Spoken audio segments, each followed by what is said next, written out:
पटकन जॉईन व्हा.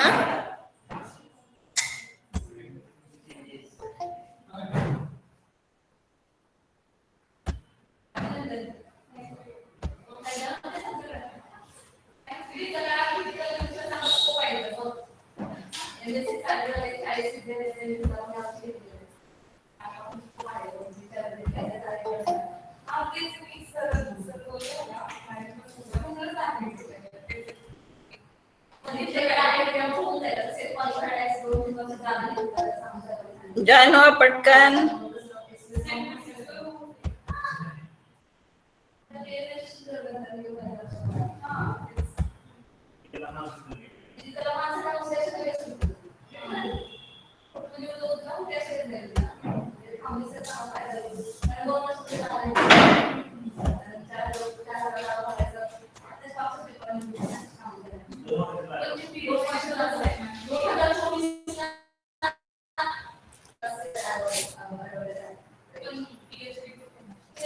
स्लाइड दिसते ना सर्वांना? स्लाइड दिसते का सर्वांना? मॅडम.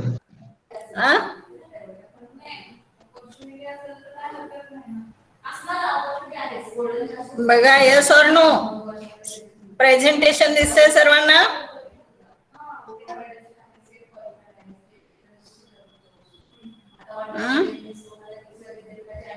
हो दिसतंय मॅडम. हा, जॉईन पटकन करत जरा एकदा, नंतर मग तुम्हाला जॉईन होता येत नाही. During last lecture we have seen about the opposing or reversible or counter reaction. Chain and explosive reaction madam ni घेतलेले आहेत. Let us consider about the parallel reaction or side reaction. फक्त 39 students आहेत. तुमची संख्या वाढण्याऐवजी कमीच होत चाललेली आहे प्रत्येक वेळी.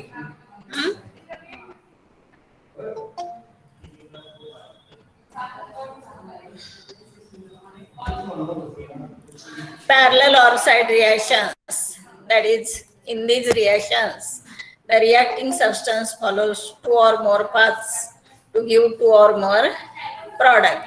That is, the reacting substance reacts in more than one way and you get the different sets of the product.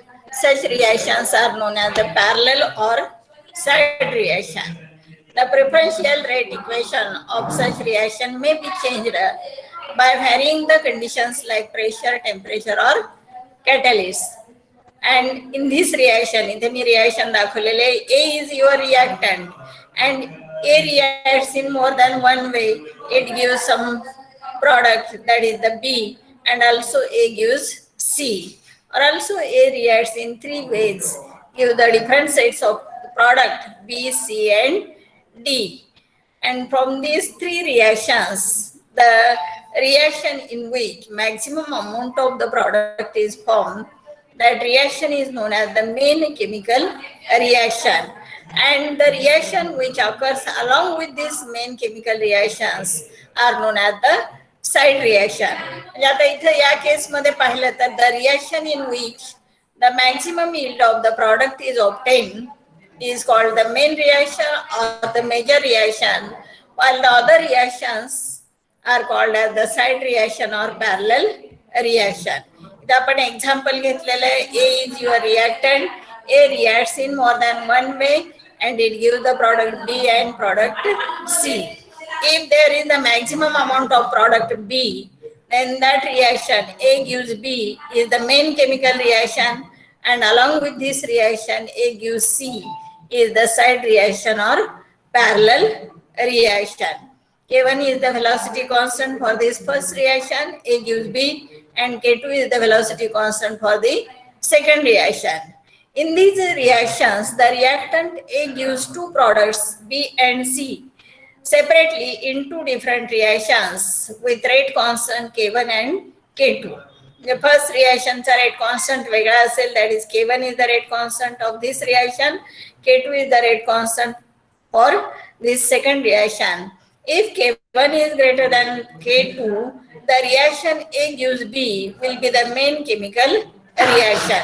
म्हणजे K1 हा K2 पेक्षा जास्त असेल तर हा रेट कॉन्स्टंट जास्त आहे, म्हणजे मेजर प्रॉडक्ट आपल्याला बी मिळालेला आहे. therefore the reaction A gives B is the main chemical reaction, while this second reaction A gives C will be the side reaction or parallel reaction. Let us assume that both these reactions are of first order reaction and concentration of A is A, small a, at time t. The differential rate expression for this reaction, म्हणजे जर ही reaction आपण consider केली तर A reacts in more than one way. It gives some amount of the product B and some amount of the product C. आणि या reaction मध्ये मग जो प्रॉडक्ट मॅक्सिमम अमाउंट मध्ये मिळालेला आहे, that reaction is the main chemical reaction, and other reaction which takes place along with the main chemical reactions are known as the side reaction or parallel reaction. And occurrence of this side reaction or parallel reaction along with this main chemical reaction, due to this it affects the rate of overall chemical reaction. What is the rate law equation? तुम्हाला माहित आहे rate law equation means the equation which relates the concentration with the speed or velocity of that reaction. Suppose R1 is the rate of first reaction. पहिली reaction कोणती आहे आपली, तर A gives B, त्याच्यासाठी velocity constant आहे K1. मग rate of first reaction R1 is equal to minus dA by dt. The rate of the reaction तुम्हाला माहित आहे that it is the rate at which concentration of reacting substances changes with time. dt is the small change in time. Minus dA, why there is minus sign, negative sign indicates that the concentration of reactant goes on decreasing as time passes. Means R1 is equal to minus dA by dt, and we know that this rate of reaction is directly proportional to the concentration of reacting substances at that moment. म्हणजे time t ला reactant concentration आहे A, and that proportionality sign is removed by putting constant K1. K1 is the velocity constant for that first reaction. Means for first reaction we got the rate law equation, that is R1 is equal to minus dA by dt is equal to K1 into A. That is the rate law equation for first reaction, that is A gives B. Second reaction आपण parallel reaction किंवा side reaction त्याच्यामध्ये consider केली तर second reaction साठी velocity constant आहे K2, आणि त्याच्यामध्ये सुद्धा रिएक्टंट Aच आहे. Means for second reaction we got the rate law equation R2 is equal to minus dA by dt. Minus sign का दिलेलं आहे तर A डिसअपियर झाला आणि C फॉर्म झालेला आहे, म्हणजे minus dA by dt is equal to K2. Second reaction साठी वेलोसिटी कॉन्स्टंट आहे K2 and it depends upon the concentration of reacting substance A. Means for that second reaction we have the rate law equation R2 is equal to minus dA by dt is equal to K2 into A. Thus, these are the two rate law equations for reaction first and reaction second. The total rate of disappearance of A is given by, म्हणजे A disappear होऊन काय तयार झालेलं आहे, B पण तयार झालेला आहे आणि C पण तयार झालेला आहे. Means the total rate of disappearance of A is the sum of R1 and R2. A disappear होऊन काय फॉर्म झालेला आहे, B हा प्रॉडक्ट फॉर्म झालेला आहे, C हा प्रॉडक्ट फॉर्म झालेला आहे. म्हणजे किती टोटली ए डिसअपियर झाला ते काढण्यासाठी आपल्याला या दोन्ही रेटची बेरीज घ्यावी लागेल. That is the total rate of disappearance of A is given by minus dA by dt is equal to R1 plus R2. आणि R1 आणि R2 साठी आपण इक्वेशन ऑब्टेन केलेले आहे तिथं K1 into concentration of A plus K2 into concentration of A. तर इथं concentration of A हा फॅक्टर कॉमन आहे, take it out of the bracket, आणि ब्रॅकेट मध्ये आपल्याला मिळेल K1 plus K2 into concentration of A. For this K1 plus K2, K1 हा velocity constant for first reaction, K2 is the velocity constant for second reaction. या दोन्ही constant साठी एकच constant आपण इथं वापरलेला आहे, that is K dash into concentration of A, where K dash is the first order rate constant and it is equal to the sum of the two constant K1 and K2 of the side reaction. समजलं हे equation. Total rate of disappearance of A, total rate of disappearance of A is given by the equation. काय equation आहे,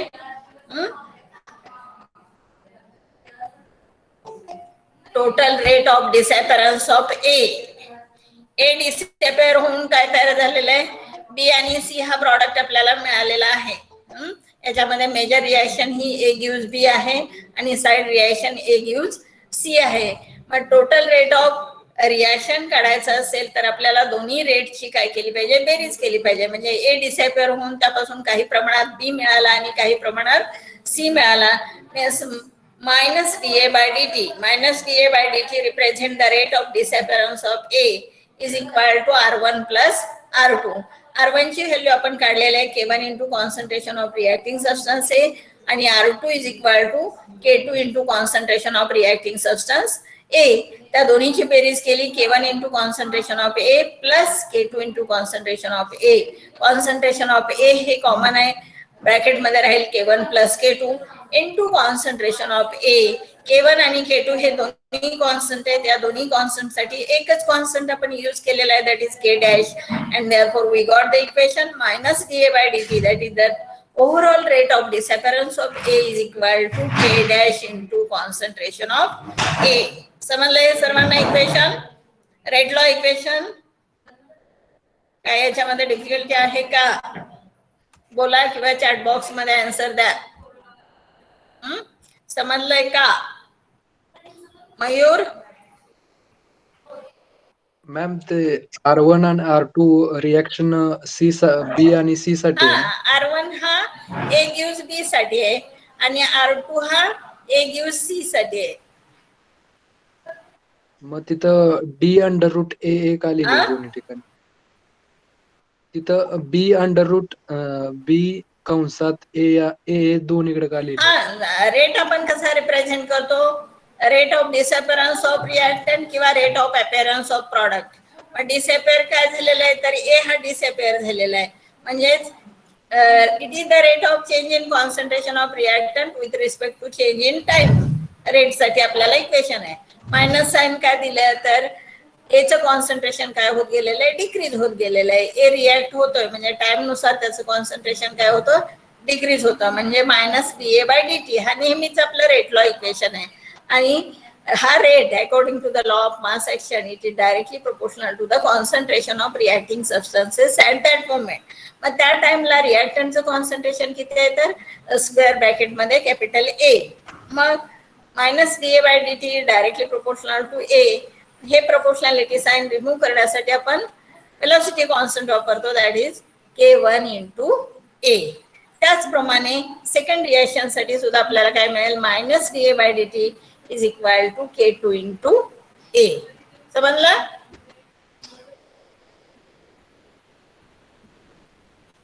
समजलं का मयूर? हो madam, समजलं. काय आवाज येत नाही तुझा? बाकी कोणाला डिफिकल्टी आहे काय याच्यामध्ये? बोलत चला जरा. ठीक आहे, okay. Let us consider further.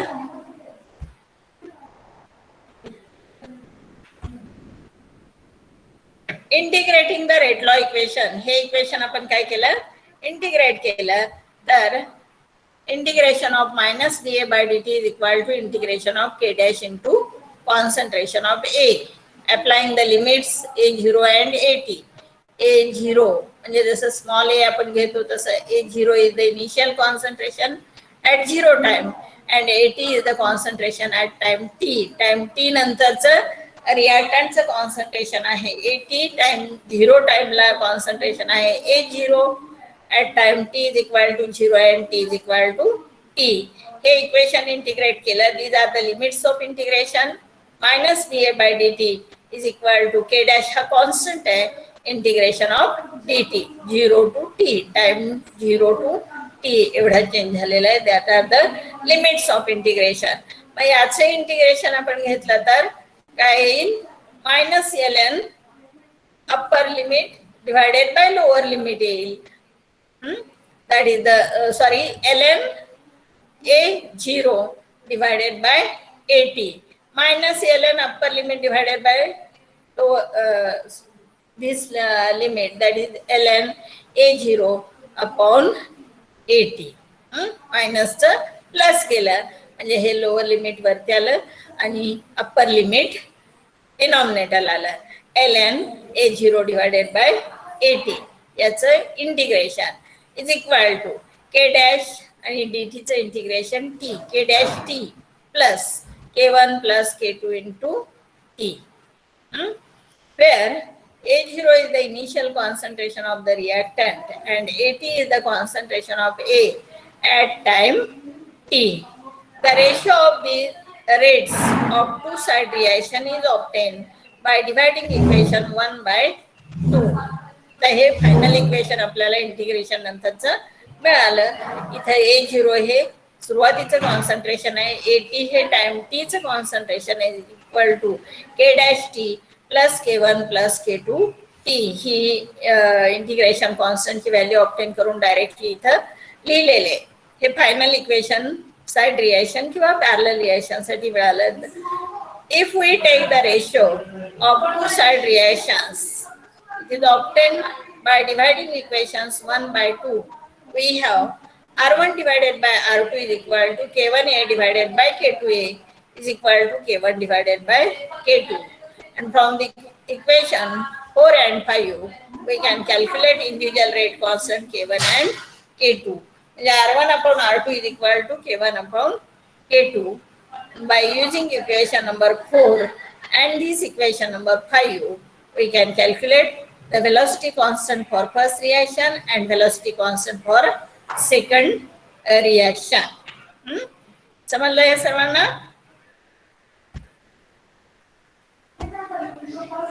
अरे बोला काहीतरी. किती वेळ ऍडमिट होतात स्टुडंट? किती वाजले आता? 11:42 झाले. तरी सुद्धा 44च विद्यार्थी आहेत. ठीक आहे. Let us consider the example of these reactions. Examples consider करा. Reactions of ethyl bromide with potassium hydroxide, that is CH3CH2Br plus KOH. Hydrolysis reaction है. It reacts in more than one way. In this reaction, we got the first product, that is ethylene, CH2 double bond CH2 plus KBr plus H2O, and second product is also obtained along with this main chemical reaction, that is side reaction or parallel reaction, CH3CH2OH plus KBr. That is one of the example of parallel or side reaction.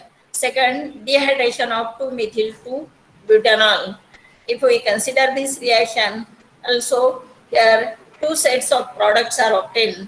One product is 2-methyl-2-butene and second is 2-methyl-1-butene. These two products are obtained.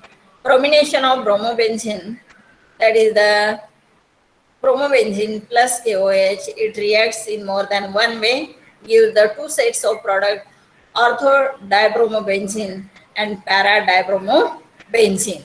These are the examples of the parallel or side reaction. समजलं हे सर्वांना? Parallel or side reaction. ठीक आहे. Late us consider next. किती वेळा admit होत आहे? 46 फक्त स्टुडंट आहेत.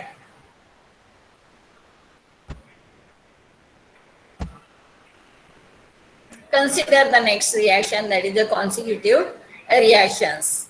These are the reactions in which the final product is formed through one or more intermediate steps are called as the consecutive reactions. म्हणजे directly single step मध्ये ही reaction घडून येत नाही, तर it reactant goes through the several steps and finally it is converted into the final product. Means reaction takes place in number of steps, number of intermediates are formed, and then that intermediates gets decomposed to give the final product.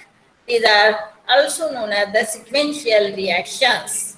In such reactions, the product formed in one of the elementary reaction acts as the reactant for some other elementary reaction. Various steps reactions can be written for the overall reaction as shown below. जर आपण ही reaction consider केली, आपला ए हा reactant आहे and it gives the final product C. तर A gives C he single step reaction घडून न येता पहिल्यांदा A रिएक्ट होऊन त्याच्यापासून B मिळतो. B हा इंटरमिडिएट आहे and again B gives C. म्हणजे मेन रिएक्शन आपले आहे A give C and it goes through the several steps. That is first A give B and B give C. म्हणजे या दोन्ही रिएक्शनचे रेट कॉन्स्टंट आपल्याला इथं कन्सिडर करावे लागतील. That is K1 is the velocity constant for this first reaction, K2 is the velocity constant for the second reaction, and let initial concentration of A is A0. At that time no intermediate is formed. म्हणजे 0 टाइमला B चं concentration 0 असणार आहे, C चं concentration सुद्धा 0 असणार आहे. Concentration after time T is A, that is B. इंटरमिडिएटचं कॉन्सन्ट्रेशन आहे B आणि जो प्रॉडक्ट फायनल मिळालेला आहे त्याचं कॉन्सन्ट्रेशन आहे C. हे स्क्वेअर ब्रॅकेटमध्ये आपण रिप्रेझेंट केलेलं आहे. In this reaction the product C is form from the reactant A. म्हणजे रिएक्शन ऍक्च्युअली कोणते, A गिव्ह C, पण A हा डायरेक्टली C मध्ये कन्वर्ट न होता थ्रू द इंटरमिडिएट बी. म्हणजे ए हा सुरुवातीला बी मध्ये कन्वर्ट होतो, बी हा इंटरमिडिएट आहे आणि बी फायनली सी देतो. म्हणजे reaction occurs in number of steps, not in a single step. In this reaction each stage has its own different rate constant. आता इथं नंबर ऑफ स्टेप्स मध्ये रिएक्शन घडून येते, म्हणजे प्रत्येक स्टेपचा त्याचा एक इंडिव्हिज्युअल रेट कॉन्स्टंट असणार आहे. Each stage has its own different rate constants. That is K1 for the first step and K2 for the second step. The net or overall rate of reaction depends upon the magnitude of these two rate constant. Overall rate of reaction जर आपल्याला determine करायचं असेल तर या दोन्ही rates आपल्याला consider करावे लागतील. The initial concentration and concentration after time T are shown below. Each species in above reaction under consideration. म्हणजे जे इनिशियल कॉन्सन्ट्रेशन आहे आणि कॉन्सन्ट्रेशन आफ्टर टाइम टी प्रत्येक रिएक्टंट प्रॉडक्ट आणि इंटरमिडिएटचं ते स्क्वेअर ब्रॅकेटमध्ये त्या स्पेसिसच्या खालच्या बाजूला लिहिलेलं आहे. That is this is the initial concentration of reactant, this is the concentration of reactant after time t, this indicates the concentration of intermediate which is formed at time t, and this indicates the concentration of the final product which is formed after time t. Means A0 is equal to हा A0 initial concentration आहे रिएक्टंटचं, ते कशा एवढा असेल, time T नंतर ए किती शिल्लक राहिलेला आहे, ए प्लस इंटरमिडिएट तुमचा किती फॉर्म झालेला आहे आणि फायनल प्रॉडक्ट किती मिळालेला आहे. That is A0 is equal to A plus B plus C. That is the differential rate expressions are. तर डिफरन्शियल रेट इक्वेशन किंवा रेट लॉ इक्वेशन जर आपल्याला लिहायचे असतील तर फर्स्ट ए डिसअपेअर होऊन काही मिळालेलं आहे, बी मिळालेलं आहे. म्हणजे minus D A by D T is equal to K1 into A. First रिएक्शनचा जर रेट कॉन्स्टंट आपण पाहिला तर तो रेट कॉन्स्टंट आहे K1. म्हणजे rate of disappearance of A काढायचा असेल तर rate of disappearance of A, disappear होतं म्हणजे त्याला मायनस साईन येईल, minus D A by D T is equal to K1 into A. K1 हा वेलोसिटी कॉन्स्टंट आहे, ए हे रिएक्टंटचं कॉन्सन्ट्रेशन आहे. नंतर rate of formation of B, B किती फॉर्म झाला, that is DB by D T. B हा intermediate आहे तुमचा आणि तो इंटरमिडिएट किती फॉर्म झालेला आहे हा रेट आपल्याला जर काढायचा असेल तर काय करावं लागेल, rate of formation of A minus rate of disappearance of B. म्हणजे ए पुन्हा बी पुन्हा रिॲक्ट होऊन सी मध्ये कन्वर्ट झालेला आहे. म्हणजे बीचं काही कॉन्सन्ट्रेशन हे सी मध्ये कन्वर्ट झालेलं आहे. म्हणजे rate of formation of B काढायचं असेल तर rate of formation of B minus rate of disappearance of B. त्याच्यातनं ज्या ठिकाणी बी युटिलाइज झालेला आहे आणि बी युटिलाइज होऊन त्याच्यापासून सी तयार झालेला आहे ते कॉन्सन्ट्रेशन त्याचं किंवा तो रेट त्याच्यामधून मायनस केला पाहिजे.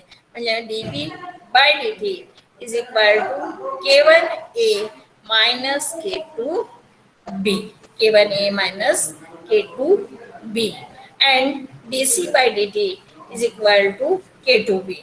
तर DC बाय DT ही फायनल स्टेप आहे आणि याच्यामध्ये रिॲक्टंट कुठला आहे तर इंटरमिडिएट रिॲक्टंट म्हणून ऍक्ट होतोय आणि व्हेलॉसिटी कॉन्स्टंट आहे त्याचा K2 म्हणजे rate of formation of C DC by DT A पासून डायरेक्टली C तयार झालेला आहे का नाही तर ए पासून बी हा इंटरमिडिएट तयार झाला आणि बी पासून नंतर सी तयार झालेला आहे म्हणजे बी या ठिकाणी काय रिॲक्टंट म्हणून ऍक्ट होतोय त्या स्टेपमध्ये तो इंटरमिडिएट तयार झालेला आहे तो आणि त्या रिॲक्शनसाठी व्हेलॉसिटी कॉन्स्टंट आहे K2 म्हणजे DC by DT is equal to K2 into concentration of B. During this course of the reaction, the concentration of A, B and C will vary and it is shown in the figure. या ग्राफमध्ये ही concentrations कशी change झालेले आहेत with time हे दाखवलेलं आहे. First consider करा की आपला रिॲक्टंट आहे A and as time passes concentration of reacting substance A goes on decreasing. Initially there is no intermediate म्हणजे इथं झिरो कॉन्सन्ट्रेशन आहे बीचं. As time passes concentration of intermediate goes on increasing and as soon as the intermediate is formed it is not stable, it is gets converted into the final product. Means initially concentration of B increases and then it goes on decreasing as it is converted into the final product C. आणि सीचं concentration जर तुम्ही पाहिलं तर initially there is no C final product आपल्याला मिळालेलं नाही सुरुवातीला म्हणजे त्याचं कॉन्सन्ट्रेशन आहे 0.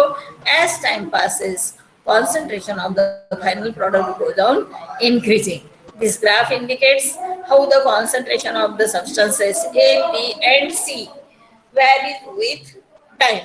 तर इथे तुम्ही पाहिलंय एचं कॉन्सन्ट्रेशन हे टाइम बरोबर डिक्रीज होत गेलेलं आहे सीचं कॉन्सन्ट्रेशन हे टाइम बरोबर इन्क्रीज होत गेलेलं आहे मात्र जो इंटरमिडिएट बी आहे त्याचं कॉन्सन्ट्रेशन टाइम बरोबर इन्क्रीज झालं आणि नंतर इट गोज ऑन डिक्रीजिंग कारण जसा तो तयार झाला तसाच तो युटिलाइज पण झालेला आहे म्हणजेच त्याचं concentration initially goes on increasing then goes on decreasing as it is converted into the final product C.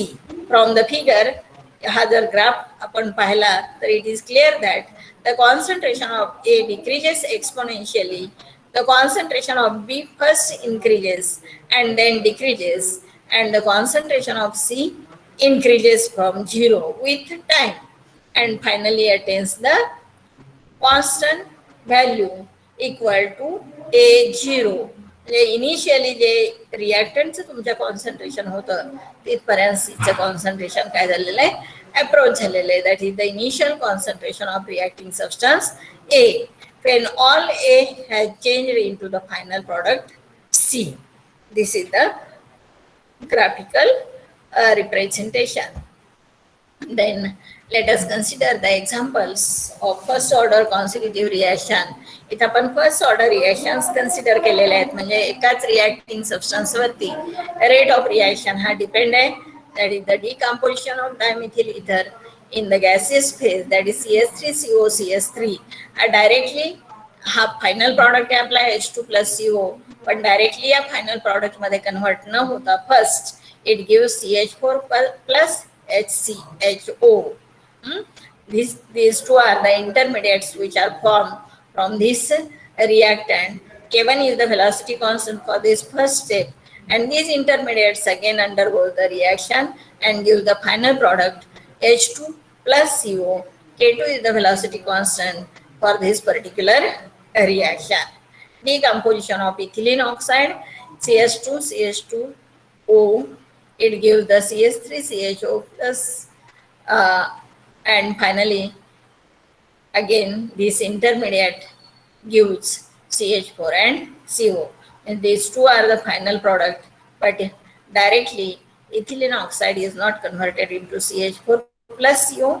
First it gives this intermediate means reaction occurs in number of steps. First this is the first step, this is the second step. Any radioactive decay of the type that is the if we consider this radioactive decay reaction there are number of steps that is alpha emission, beta emission, again beta emission and final you got the 84 polonium 214 means it occurs in the number of 3 steps. this is the intermediate, this is again one of the intermediate, and this is the final product.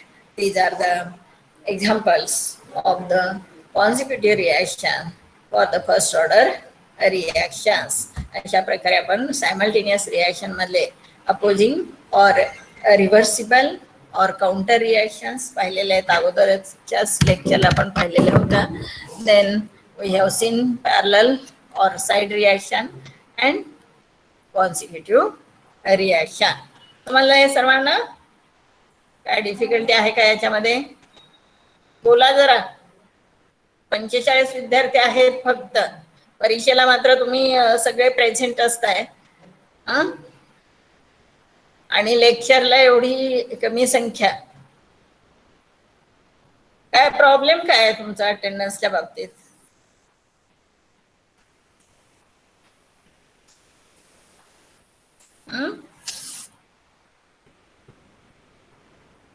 बोला. ओंकार जगताप. ओंकार.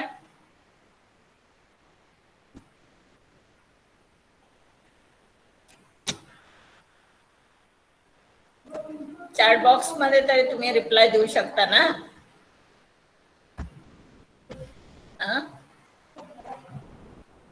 समजले दोन्ही type? Omkar बोलता येत नाही? हो समजलेत madam. बर ठीक आहे. आणि याचं ऑलरेडी चेन रिॲक्शन आणि एक्सप्लोजिव्ह रिॲक्शन हे मॅडमनी घेतलेलं आहे. तर लेट अस कन्सिडर. हे सुरुवातीला पण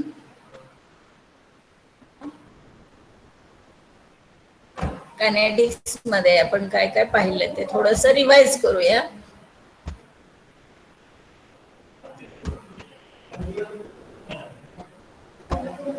बघा सुरुवातीला we have seen the introductory part that is the what is mean by the rate of the reaction. आता मयूरने मला विचारलं की -dA/dt हे कसं आलं तिथं. तर हे सुरुवातीला पण पाहिलेलं आहे. What is mean by the rate of reaction. F5 पासून तुम्ही 12वी पासून कायनेटिक स्टडी करत आहात. What is the rate of reactions. Then how can an experiment confirm that the reaction is happening in a particular way. नंतर मी तुम्हाला काही points दिलेले होते की हे तुम्हाला माहित असणं आवश्यक आहे. कायनेटिक्स स्टडी करत असताना कायनेटिक्स मध्ये आपण काय स्टडी करतो? रेट ऑफ रिॲक्शन आणि त्या रेटवरती वेगवेगळ्या फॅक्टर्सचे काय परिणाम होतात. Temperature, concentration, pressure, presence of catalyst on the rate of reaction. हे ऑलरेडी तुम्ही स्टडी केलेले प्रत्येक फॅक्टरचा आणि आपण सुद्धा सुरुवातीला घेतलेले आहे. तर these are the different factors which affect the rate of reaction. And what is the rate of reaction? It is the rate at which concentration of reacting substance changes with time. रिएक्टंटच्या concentration च्या form मध्ये जर आपण rate लिहिला तर त्याला negative sign येतं, कारण रिएक्टंटचं कॉन्सन्ट्रेशन टाइम नुसार डिक्रीज होत जातं. पण जर प्रॉडक्टचं कॉन्सन्ट्रेशन तुम्ही मेजर केलं तर it has the positive sign, कारण प्रॉडक्ट टाइम जसा पास होईल तसं प्रॉडक्टचं कॉन्सन्ट्रेशन इन्क्रीज होत जातं. हेही मी तुम्हाला सांगितलेलं होतं की just that is what is the rate of reaction, what are different factors affecting the rate of reaction हे तुम्हाला माहित असणं आवश्यक आहे. What is the order and molecularity of the reaction and what is zero order reaction. First order reaction हे तुम्ही already study केलेले आहे. Second order reaction, kinetic equations, characteristics and their examples. Then we have seen त्याच्यामध्ये तुम्हाला syllabus मध्ये third order reaction आहे. Already you have studied about the first order reaction, pseudo unimolecular reaction, second order reaction. Then we have studied about the third order reaction, that is these are the reactions in which rate of reaction depends upon the concentration of three reactant molecules, that is the third order reaction. याचं rate law equation महत्वाचं आहे. that is the three reactants takes part in the reaction आणि या तिन्ही रिॲक्टंट्सच्या molecules वरती rate of reaction depend असतो. that is the third order reaction. आपण representation लिहिताना ही रिॲक्शन वेगवेगळ्या प्रकारे रिप्रेझेंट करू शकतो. म्हणजे 3A गिव्स प्रॉडक्ट किंवा 2A plus B gives product किंवा A plus B plus C gives product. Rate law equation derive करताना we have consider the first order reaction. Simple case आपण consider केलेले first order reaction ची, that is 3A gives product. किंवा आपण असंही ती reaction घेऊ शकतो, A plus A gives product. म्हणजे इनिशियल कॉन्सन्ट्रेशन सर्व रिॲक्टंटचं काय आहे, इक्वल आहे. Third order reaction with equal initial concentration, that is concentration of each of the reactant is small a, आणि त्यावेळी प्रॉडक्ट तुमचा काही फॉर्म झालेला नाही, दॅट इज 0. टाइम टी नंतरचं कॉन्सन्ट्रेशन प्रत्येक रिॲक्टंटचं असेल A minus x, A minus x, A minus x, आणि प्रॉडक्ट किती फॉर्म झालेलं आहे, एक्स फॉर्म झालेलं आहे, हे आपण पाहिलेलं आहे. देन आपण फक्त रिव्हिजन घेऊया, नंतर आपल्याला प्रॅक्टिकल्स विषयी बघायचे पुढच्या लेक्चरला. Let A be the initial concentration of A and X is the amount of A that has been reacted in time T.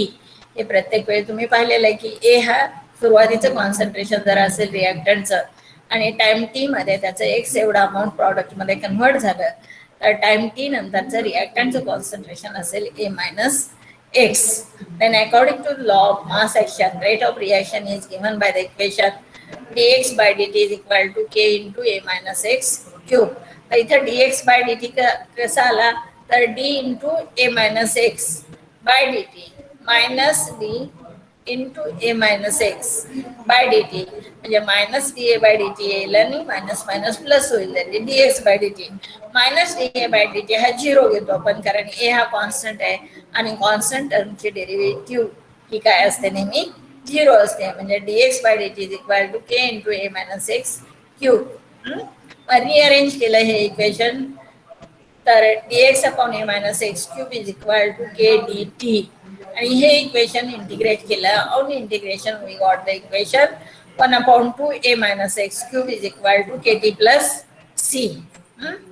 C हा कॉन्स्टंट ऑफ इंटिग्रेशन आहे, आणि तो सी कॉन्स्टंट ऑफ इंटिग्रेशन काढण्यासाठी आपण काय करतो, तर 0 टाइमला तुमचा एक्स काहीही तयार झालेला नसतो, म्हणजेच 0 टाइमला एक्स ची व्हॅल्यू 0 असते. म्हणजे या इक्वेशन मध्ये टाइमची व्हॅल्यू 0 पुट करायची आणि एक्स ची व्हॅल्यू 0 पुट करायची. We got C is equal to 1 upon 2a square, आणि ही व्हॅल्यू इक्वेशन नंबर 3 मध्ये पुट केली. We have the equation that is 1 upon 2a minus x square is equal to kt plus 1 upon 2a square.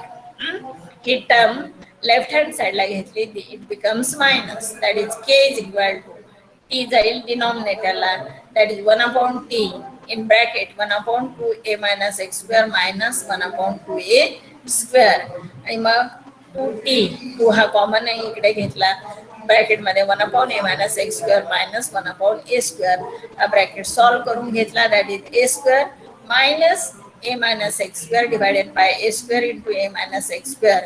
a square minus a square हे cancel झालं, आणि इथं दोन्ही मध्ये एक्स हा कॉमन आहे, तो आउट ऑफ ब्रॅकेट काढला आपण, ब्रॅकेट मध्ये 2a minus X divided by a square into a minus x square. हे इक्वेशन आपण डिराइव्ह केलेलं आहे. क्लासरूम वरती तुम्हाला याच्या पीपीटीज पण आपण पाठवलेल्या आहेत, that is K is equal to 1 upon 2t bracket मध्ये X in bracket 2a minus X divided by a square in bracket a minus X ब्रॅकेटचा स्क्वेअर. हे equation, this is the kinetic equation for third order reaction with equal initial concentration. याच्या characteristics पण आपण पाहिलेल्या आहेत, that is the unit of velocity constant K depends upon the units in which concentration terms are expressed. Concentration terms या kinetic equations मध्ये न्यूमरेटरला 2 concentration terms आहेत, that is concentration into concentration, आणि डिनॉमिनेटरला इथं कॉन्सन्ट्रेशनचा स्क्वेअर आहे, इथं पण कॉन्सन्ट्रेशनचा स्क्वेअर आहे, that is concentration square into concentration square. तर हा कॉन्सन्ट्रेशन स्क्वेअर आणि याच्यातला एक कॉन्सन्ट्रेशन स्क्वेअर कॅन्सल होईल, म्हणजे के चं युनिट हे कशावर डिपेंड आहे, 1 upon time 1 upon concentration square. जर आपण कॉन्सन्ट्रेशनचं युनिट चेंज केला तर के चं युनिट सुद्धा काय होतं, चेंज होतं. Also we have seen about the half life period of the third order reaction, आणि हाफ लाईफ पिरियड काढण्यासाठी आपण कायनेटिक इक्वेशन मध्ये काय पुट केलेलं आहे ज्यावेळी when we say that the reaction is half completed, कधी म्हणतो आपण रिएक्शन ही हाफ कम्प्लीट झाली, तर ज्यावेळी half of the reactant is converted into the product. मग हाफ सुरुवातीचं आपलं रिएक्टंटचं कॉन्सन्ट्रेशन आहे ए चा हाफ म्हणजे बाय 2, आणि त्यावेळी टाइम पण हाफ लागणार आहे, that is T is equal to T half and X is equal to A half. या दोन्ही व्हॅल्यूज आपण पुट केल्या या फॉर्म्युल्यामध्ये. हे व्यवस्थित करायचे. तर we have final equation that is T half is inversely proportional to A square. म्हणजे जर तुम्ही पाहिलं पाठीमागचा आठवा की फर्स्ट ऑर्डर रिएक्शन तुम्ही एफ वाय मध्ये स्टडी केलेले आहे, त्याच्यामध्ये half life period of first order reaction is independent on the initial concentration. म्हणजे तो इनिशियल कॉन्सन्ट्रेशन वरती डिपेंड असत नाही. सेकंड ऑर्डर रिएक्शनच्या बाबतीत जर पाहिलं तर half life period of second order reaction is inversely proportional to the initial concentration. आणि आपण इथं थर्ड ऑर्डरला हाफ लाईफ पिरियड काढलेला आहे. Half life period of third order reaction is inversely proportional to the square of the initial concentration. म्हणजे n जर तुमची order of reaction असेल तर एन ऑर्डर रिएक्शनचा हाफ लाईफ पिरियड हा t half is inversely proportional to a raise to n minus 1. Third order साठी 3 - 1 that is 2 आलं. nth order साठी n - 1 येईल. Unit of velocity constant K for third order reaction. तर concentration वरती कशा प्रकारे depend आहे केचं युनिट हे आपण पाहिलं. आणि के साठी युनिट आपल्याला मिळालं 1/टाइम 1/ कॉन्सन्ट्रेशन स्क्वेअर. म्हणजेच concentration raise to -2 time raise to -1. कॉन्सन्ट्रेशनचे युनिट तुम्हाला माहित आहे mole per dm cube, that is mole raise to -2 आणि क्यूब हा -3 into -2 that is decimeter raised to 6 second inverse. That is the SI unit of velocity constant K for the third order reaction. CGS unit of mole raised to -2 liter square second inverse.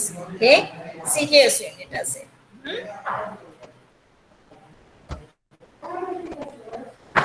किती विद्यार्थी राहिले? फक्त 43 विद्यार्थी आहेत. हे आपण revision घेतो. Topic आपला संपलेला आहे केमिकल कायनेटिक्स आणि ऑलरेडी आपण हे स्टडी केलेलं आहे. नंतरच्या लेक्चरला आपण प्रॅक्टिकल्स विषयी सुरू करणार आहोत. तर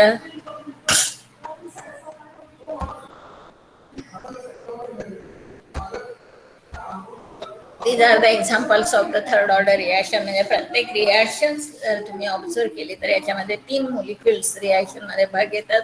सिंपल एलिमेंटरी रिएक्शन्स आहेत, गॅसियस रिएक्शन्स आहेत, ट्रायसेनो प्लस O2. हे 2 मॉलिक्युल हा एक मॉलिक्युल गिव्स ट्रायसेनो2. Formation of nitrosyl chloride, nitrosyl bromide, ट्रायसेनो plus Cl2 2 + 1 3. that is here also TRISNO plus Br2. Reaction between nitric oxide and hydrogen TRISNO plus H2 gives them 2O plus H2O. That is also one of the example of the third order reaction. A reduction of ferric chloride with stannous chloride twice FeCl3 plus SnCl2 gives twice FeCl2 plus SnCl4, and reaction between benzyl chloride and alcohol in ether solution. Then we have seen about the simultaneous reaction. Simultaneous reaction मध्ये हे वेगवेगळे type आहेत. आणि simultaneous reaction म्हणजे आपण पाहिलेलं आहे की आतापर्यंत तुम्ही ज्या रिएक्शन स्टडी केल्या फर्स्ट ऑर्डर, सेकंड ऑर्डर और third order reaction, these are the straightforward reaction, but sometimes there are some side reactions which takes place along with the main chemical reaction, and these reactions will take place along with the main chemical reactions are known as the simultaneous reaction. आणि या simultaneous reaction चे वेगवेगळे types आपण पाहिलेले आहेत. such reactions proceeds in a series of steps instead of single step, and the rate of overall reaction is in accordance with the stoichiometric equation for that reaction. These are the different types, that is the opposing reactions, parallel reactions, consecutive reactions, chain reaction, and explosive reactions. आता आपण first type opposing or reversible or counter reaction मध्ये पाहिलेलं आहे. That is first order reaction is opposed by first order reaction. याचे definition पण पाहिलेले. That is the reaction in which product of the reaction react back to give the original reactant. जो product form झालेला आहे reaction मध्ये तो back react होऊन त्याच्यापासून पुन्हा ओरिजिनल रिॲक्टंट तयार होतो. Such reactions are known as the opposing reaction or reversible reaction or counter reactions. मग ही रिॲक्शन रिप्रेझेंट करण्यासाठी आपण simple first order reaction is opposed by first order reaction. हे सिंपल एक्झाम्पल पाहिलेलं आहे. A gives B and B again react back to give the original reactant A. Kf is the velocity constant for forward reaction. Kb is the velocity constant for backward reaction. आणि याचं मग derivation rate constant for forward reaction. This is the rate constant for backward reaction. Resultant rate of formation of B is equal to the rate of formation of B minus rate of disappearance of B. Rate of forward reaction minus rate of backward reaction. Dx by dt is equal to rate of forward reaction minus this rate of backward reaction. इक्विलिब्रियमला हे दोन्ही rate constant असतात. त्यावरून आपण KB ची value काढली. KB is the velocity constant for backward reaction. आणि ही KB ची व्हॅल्यू इक्वेशन नंबर 2 मध्ये पुट करून we got this equation that is dx upon xc minus x is equal to kfa upon xc into dt. We have integrated this equation number 4 and also evaluate this value of c, that is the constant of integration. On integration we got this value, and value of c can be obtained by putting t is equal to 0 and x is equal to 0. प्रत्येक वेळी तुम्हाला माहिती आहे constant of integration determine करण्यासाठी at time T is equal to 0 काहीही तुमचा reactant react झालेला नसतो त्यावेळी. त्यामुळं पण एक्सची व्हॅल्यू काय घेतो 0 घेतो. From this we got the value of c, that is minus ln xc, आणि या व्हॅल्यूज पुट करून फायनल इक्वेशन आपण kf साठी इथं ऑब्टेन केलेलं आहे. आणि kf आणि kb मिळाल्यानंतर we can obtain that is this value of the overall rate of disappearance of A or overall rate of formation of B in that particular reaction. हे आपण केमिकल कायनेटिक्स या टॉपिकमध्ये सुरुवातीला पाहिलेलं आहे. आणि नंतर आजच्या लेक्चरला आपण साईड रिॲक्शन किंवा पॅरलल रिॲक्शन आणि कॉन्सिक्युटिव्ह रिॲक्शन बद्दलही पाहिलेलं आहे. याच्यामध्ये काही कोणाला डिफिकल्टी आहे का? बोला जरा, तुम्ही बोलत चला. काहीही कोण बोलत नाही.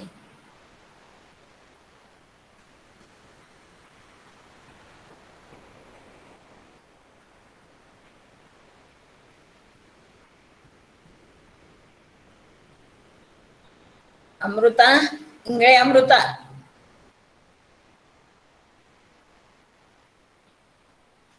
काय आहेस ना अमृता?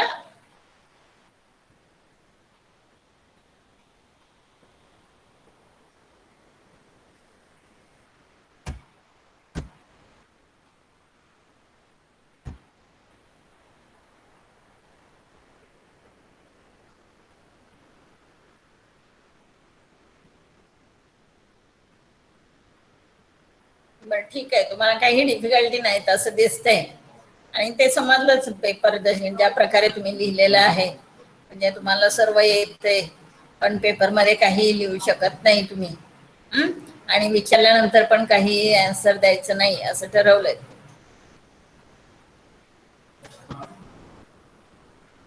ठीक आहे, कंप्लीट झालेला आहे आपला हा टॉपिक. नंतर आपल्याला प्रॅक्टिकल विषयी थोडंसं, तर बऱ्याच जणांकडे आपली 5th सेमची आपण एक्झाम घेतली त्यावेळी प्रॅक्टिकल्सची बुक्स आहेत. तर या सेमिस्टरला आपल्याला जे 8 एक्सपेरिमेंट आहेत त्याच्यामध्ये पहिले 2 एक्सपेरिमेंट हे कायनेटिक्सचे एक्सपेरिमेंट आहेत. कायनेटिक्समध्ये आपल्याला हायड्रोलिसिस ऑफ मिथिल एसिटेट हा एक एक्सपेरिमेंट आहे, आणि दुसरा एक्सपेरिमेंट आहे इफेक्ट ऑफ द सॉल्ट, म्हणजे KI K2SO8चं जे कायनेटिक्स तुम्ही स्टडी करता त्याच्यामध्ये सॉल्टचा इफेक्ट काय होतो त्या कायनेटिक्स मध्ये हा एक कायनेटिक्सचा एक्सपेरिमेंट आहे. तर फर्स्ट कायनेटिक्सचा जो एक्सपेरिमेंट आहे, hydrolysis of methyl acetate in presence of semi normal acid, याच्यामध्ये आपल्याला that is aim of the experiment is to determine, सर्वांनी लिहायचा आहे तो एक्सपेरिमेंट. बुक्स आहेत आणि नेहमीप्रमाणे तुम्ही जे जर्नलमध्ये लिहिता एक्सपेरिमेंट, तशाच प्रकारे एक्सपेरिमेंट लिहायचं आहे.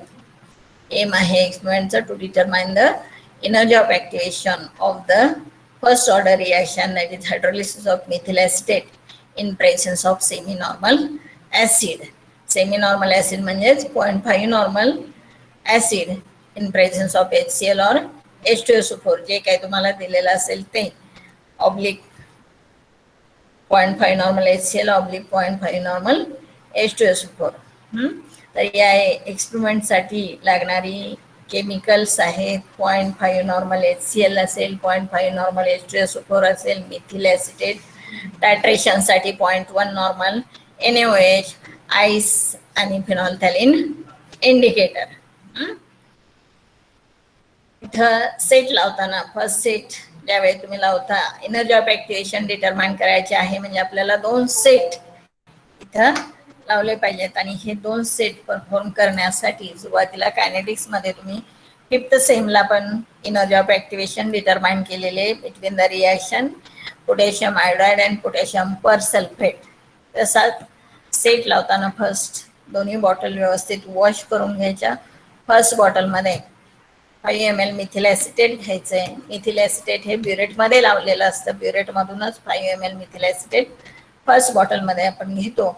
आणि सेकंड बॉटलमध्ये 100 ml HCl किंवा जे ॲसिड तुम्हाला दिलेलं असेल, 0.5 नॉर्मल HCl असेल किंवा 0.5 नॉर्मल H2SO4 असेल, ते मेजरिंग सिलेंडरने मोजून सेकंड बॉटलमध्ये घ्यायचं. दोन्ही बॉटलला स्टॉपर लावायचे आणि दोन्ही बॉटल वॉटर बाथमध्ये ठेवायच्या. वॉटर बाथमध्ये का ठेवतो आपण bottle? To attain the constant temperature. आणि जे टेम्परेचर आहे वॉटर बाथमध्ये ते मोजायचं. फर्स्ट सेट आपण त्या टेम्परेचरला लावलेला आहे, दॅट इज T1 डिग्री सेंटीग्रेडमध्ये आपण मोजतो. आणि ते लिहिताना मात्र कॅपिटल T1 मध्ये लिहितो, म्हणजे लिहिताना त्याच्यामध्ये 273 ॲड करून T1 हे टेम्परेचर लिहायचं आहे. सेट लावल्यानंतर ऑब्झर्वेशन टेबल वगैरे व्यवस्थित आखून घ्यायचा. तुम्हाला प्रोसिजरमध्ये दिलेला आहे, जो एक्सपेरिमेंटची प्रोसिजर आहे त्याच्यामध्ये ऑब्झर्वेशन टेबल वगैरे बुकमध्ये आहे. ऑब्झर्वेशन टेबलमध्ये तर याच्यामध्ये फर्स्ट रिडिंग हे 0च रिडिंग अतिशय महत्त्वाचं आहे. आणि मग रिडिंग घेण्यापूर्वी तुमची बाकीची तयारी सर्व झालेली असली पाहिजे. ते जे तशी जी रिॲक्शन आहे, रिॲक्शन काय आहे, CH3CO CH3 plus H2O in presence of H plus ion give CH3COOH plus CH3OH. Acid plus alcohol आपल्याला मिळतं. आणि डेफिनाईट इंटरवलला हे रिॲक्शन मिक्सचर आपण अल्कली बरोबर टायट्रेट करतो. अल्कली हे 0.1 नॉर्मल NaOH घेतो. 0.1 नॉर्मल NaOH हे ब्युरेटमध्ये घ्यायचे. नेहमीचे प्रिकॉशन घेऊन इयर बबल काढून टाकायचं आणि 0 मार्कपर्यंत ब्युरेट ही भरून घ्यायची 0.1 नॉर्मल NaOH ने. आणि मग दोन्ही बॉटल मिक्स करण्यापूर्वी पूर्ण एक्सपेरिमेंट होईपर्यंत तुमचं रिॲक्शन मिक्सचर हे वॉटर बाथमध्येच पाहिजे. पुस्तकात लिहिलंय की these bottles in water bath for 10 minute, मग 10 मिनिटानंतर बाहेर नाही काढून ठेवायच्या. पूर्ण एक्सपेरिमेंट होईपर्यंत या बॉटल या वॉटर बाथमध्येच मिक्सचरची बॉटल असली पाहिजे, त्या कॉन्स्टंट टेम्परेचरला. आणि मग दोन्ही बॉटल मिक्स करण्यापूर्वी कोनिकल फ्लास्कमध्ये तुमच्या आईस आणि फिनॉल्थॅलिन इंडिकेटर घेऊन ठेवलेला असला पाहिजे.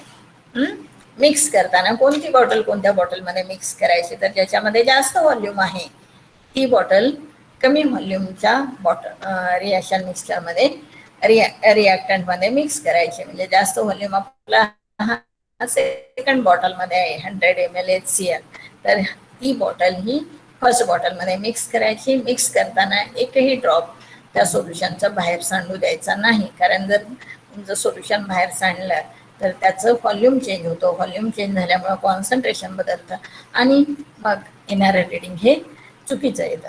तर व्यवस्थित दोन्ही बॉटल मिक्स करायच्या, मिक्स केल्यानंतर शेक करायच्या आणि immediately 5 ml reaction mixture pipette out करून घ्यायचं कोनिकल फ्लास्कमध्ये. कोनिकल फ्लास्कमध्ये ऑलरेडी तुमच्या आईस आणि फिनॉल्फथॅलीन इंडिकेटर असेल. आणि मग आईसचं फंक्शन काय, का कायनेटिक्समध्ये आपण आईस वापरतो, बोला जरा. का वापरतो ice? To stop the reaction. बरोबर आहे, to arrest the reaction at that particular time. म्हणजे पिपेटने आपण पिपेट आउट केलं रिॲक्शन मिक्सचर आणि ते पिपेट आउट केल्यानंतर कोनिकल फ्लास्कमध्ये पोर करतो की ज्याच्यामध्ये आईस आणि फिनॉल्फथॅलीन इंडिकेटर आहे. त्यावेळी काय होतं, त्या रिॲक्शन मिक्सचरचं टेम्परेचर हे सडनली फॉल होतं. Means that is the function of ice, to arrest the reaction at that particular time. आणि मग आपण टायट्रेट करायचंय NaOH बरोबर. तर सुरुवातीला तुमचं रिॲक्शन मिक्सचरमध्ये काय तयार झालेलं आहे, तर ऍसिड तयार झालेलं आहे, ऍसिटिक ऍसिड तयार झालेलं आहे. त्याच्यामध्ये तुम्ही फिनॉल्फथॅलीन इंडिकेटर ऍड केलेला आहे. म्हणजे त्या रिॲक्शन मिक्सचरला कलरलेस, म्हणजे कुठलाही कलर येणार नाही. आणि NaOH बरोबर टायट्रेट करत असताना ज्यावेळी तुमचा ऍसिड हे कम्प्लिटली न्यूट्रलाइज होईल, म्हणजे जेवढा ऍसिड असेल तेवढा NaOH लागेल न्यूट्रलायझेशनसाठी. आणि तरीही तुम्ही टायट्रेट करत असाल, एक ड्रॉप एक्सेस झाला की लगेच तुमच्या सोल्युशनला जस्ट पिंक कलर येईल. आणि एंड पॉइंट आपल्याला बघायचा आहे तो जस्ट पिंक कलर बघायचा आहे. म्हणजे ऍडिशन चालू असताना तुमचं कॉन्स्टंटली सेकिंग झालं पाहिजे. आणि एंड पॉइंट आल्यानंतर ब्युरेटमध्ये वरती किती रिडिंग आहे ते व्यवस्थित बघायचं. That is the titration reading at 0 time. आणि याला आपण T0 म्हणतो. That is the titration reading at 0 time. हे अतिशय महत्वाचं आहे, कारण याच्यावरूनच आपण काय काढतो, इनिशियल कॉन्सन्ट्रेशन ची व्हॅल्यू काढतो. That is T∞ minus T0. नंतरच्या लेक्चर आपण याची व्यवस्थित प्रोसिजर बघूया. सेकंड लेक्चर तुमचा आता असेल. जॉईन झाले मॅडम मी. हा झालं, जॉईन झालाय का? हो हो.